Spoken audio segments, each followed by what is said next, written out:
கண்டிப்பா. அவங்க கேட்கும்போது டக்குன்னு நம்ம வரைஞ்சு காமிக்கணும். இப்ப ஏதாவது ஒண்ணு சொல்லுவாங்க. எனக்கு வந்துட்டுன்னா, இது மாரி ஒரு பெரிய உதாரணத்துக்கு அவர் வந்துட்டு என்ன சொல்றாருன்னா, ஹீரோ வந்துட்டு அப்படி வந்து நின்னா ஒரு அந்த ஸ்டேர்கேஸ்ல நிப்பான். அந்த பேக்கிரவுண்ட் நல்லா இருந்தா பயங்கரமா அந்த பேக்கிரவுண்ட் வேற ஒண்ணா இருந்தா நல்லாருக்கும். லைட் கீட்லாம் அப்படியே பாஸ் ஆகி வெளிய லீக் ஆயிட்டு வரணும் அப்படின்னு சொல்லும்போது, டக்குன்னு அவன வரைஞ்சு காட்டுறேன். ஆனா இதானா என் கனவுல இருந்து.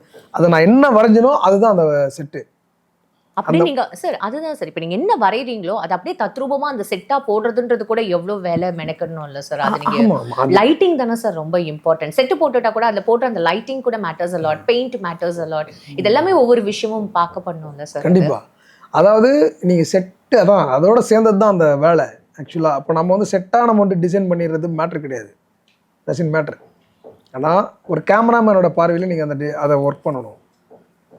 கேமராமேனுக்கு வந்து என்ன முக்கியம்? லைட்டிங் முக்கியம்.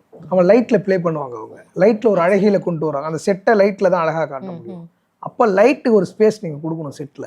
அப்ப அந்த ஸ்பேஸ நீங்க உருவாக்கணும். ஓகேங்களா? அதுக்கு ஒரு ஸ்பேஸ் நீங்க குடுக்கணும். அப்போ அதோட அதோட சேர்ந்து எல்லா விஷயத்தையும் யோசிச்சு தான் நீங்க வந்து ஒரு டிசைன் பண்ணணும். அதெல்லாம் தான் ஒரு ஆர்ட் டைரக்டரோட வேலை. வெறுமனே சும்மா ஏதாவது வீடு வரைஞ்சிடலாம் அதெல்லாம் கிடையாது. எக்ஸிகியூஷன்ல என்னவா வரும்?